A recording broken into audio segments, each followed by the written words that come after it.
ओम श्रीमन्महागणाधिपतये नमः। ओम लक्ष्मीनारायणाभ्यां नमः। अथ वैशाख शुक्ल एकादशी महात्म्य। ओम नमोऽस्त्वनन्ताय सहस्रमूर्तये सहस्रपादाक्षिशिरोरुवाहवे सहस्रनाम्ने पुरुषाय शाश्वते सहस्रकोटियुगधारिणे नमः। युधिष्ठिरुवाच वैशाख शुक्लपक्षे तो किं नाम एकादशी भवेत्, किं फलं को विधिस्तस्याः कथयस्व जनार्दन। युधिष्ठिर जी महाराज बोले कि वैशाख शुक्ल पक्ष में किस नाम की एकादशी होती है, और हे जनार्दन उसका क्या फल और क्या विधि है वह मुझे बताइए। भगवान श्री कृष्ण बोले, हे धर्मपुत्र युधिष्ठिर, सुनिए, मैं उस कथा को कहता हूँ जिसको पहले वशिष्ठ जी ने श्री राम के पूछने पर कहा था। भगवान राम बोले, हे भगवान, मैं सब पापों को नष्ट करने वाले तथा सब दुखों को दूर करने वाले व्रतों में उत्तम व्रत को सुनना चाहता हूँ। मैंने निश्चय ही सीता के विरह से उत्पन्न हुए दुख भोगे हैं, अतः भयभीत होकर मैं आपसे पूछता हूँ। वशिष्ठ जी ने कहा, हे राम, तुमने अच्छा प्रश्न किया है और तुम्हारी यह मति निष्ठा युक्त है। तुम्हारे नाम लेने से मनुष्य पवित्र हो जाता है, तो भी संसार के हित के लिए पवित्र करने वाले उत्तम व्रत को अवश्य कहूँगा। हे राम, वैशाख के शुक्ल पक्ष में जो एकादशी होती है उसका नाम मोहिनी है और वह संपूर्ण पापों को नष्ट करने वाली है। मैं सत्य कहता हूँ कि इसके व्रत के प्रभाव से मनुष्य मोहजाल तथा पातकों के समूह से छूट जाता है। हे राम, इस कारण से इसका व्रत तुम जैसों को अवश्य करना चाहिए। यह एकादशी पापों को नष्ट करने वाली तथा महादुख को दूर करने वाली है। हे राम, पुण्य को देने वाली इस शुभ कथा को एकाग्र मन होकर सुनो। इसके श्रवण मात्र से महापाप भी नष्ट हो जाते हैं। सरस्वती नदी के सुंदर तट पर एक शुभ भद्रावती नाम की नगरी थी। उसमें द्युतिमान नाम का राजा राज्य करता था। हे राम, चंद्रवंश में उत्पन्न हुआ वह राजा धैर्यवान और सत्य प्रतिज्ञ था। उसी नगरी में धन धान्य से युक्त एक वैश्य परिवार भी रहता था। धनपाल नाम से प्रसिद्ध वह महाजन पुण्य कर्म में प्रवृत्ति रखने वाला तथा प्याऊ, यज्ञशाला, तालाब और बगीचा आदि बनाने वाला था। विष्णु भक्ति में तत्पर तथा शांत स्वभाव से उस महाजन के 5 पुत्र थे। उनका नाम था सुमना, द्युति, मेधावी, सुकृति और धृष्ट बुद्धि। 5वां पुत्र सदा पाप में रत, व्यभिचारी, जुआ खेलने वाला, व्यसनों में आसक्त और देवता, अतिथि, वृद्ध, पितर और ब्राह्मणों का सत्कार नहीं करने वाला था।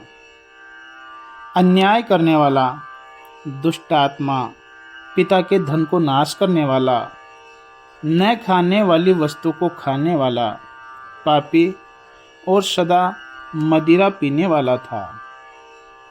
एक दिन अपने उस पुत्र को उस महाजन ने एक व्यभिचारिणी स्त्री के साथ देख लिया और पिता ने उसे घर से निकाल दिया और बांधुओं ने भी उसे त्याग दिया। उसने अपने शरीर के गहने भी खर्च कर दिए। तब धन के नष्ट होने से और निंदा के कारण उसको उन व्यभिचारिणी औरतों ने भी छोड़ दिया।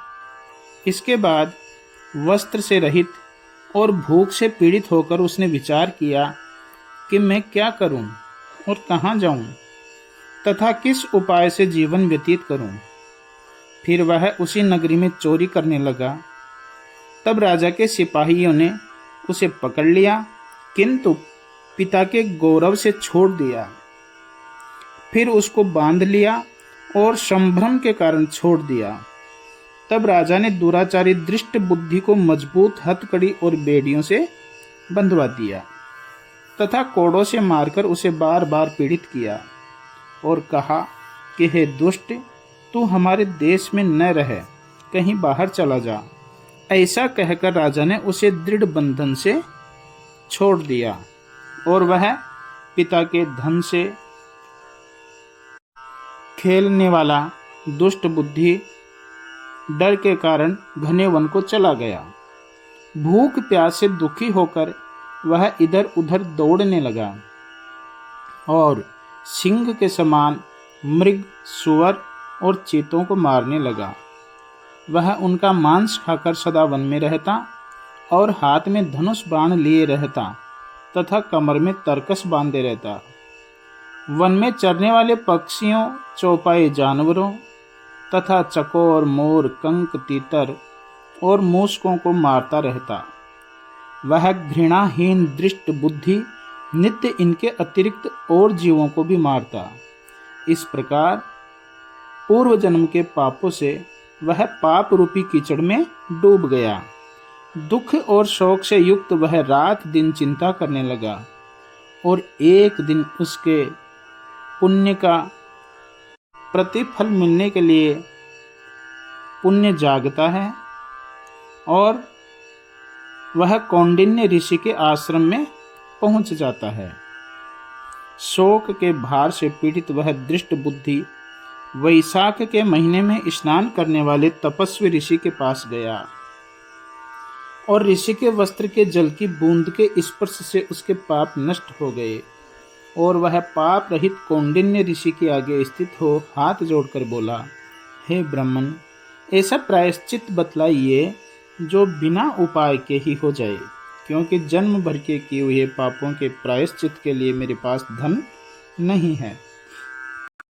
ऋषि बोले कि तू एकाग्र होकर सुन, जिससे तेरे पाप नष्ट हो जाएंगे। वैशाख के शुक्ल पक्ष में मोहिनी नाम की एकादशी होती है, इसलिए तू मेरे कहने से एकादशी का व्रत कर। यह एकादशी मनुष्यों के मेरु के समान पापों को भी नष्ट कर देती है। वह मोहिनी एकादशी अनेक जन्मों के इकट्ठे हुए पापों को दूर कर देती है। ऐसे मुनि के वचनों को सुनकर दृष्ट बुद्धि का मन बड़ा प्रसन्न हुआ और ऋषि के कहने से उसने विधि के साथ व्रत किया। हे राजन, व्रत करने पर वह पाप रहित हो गया।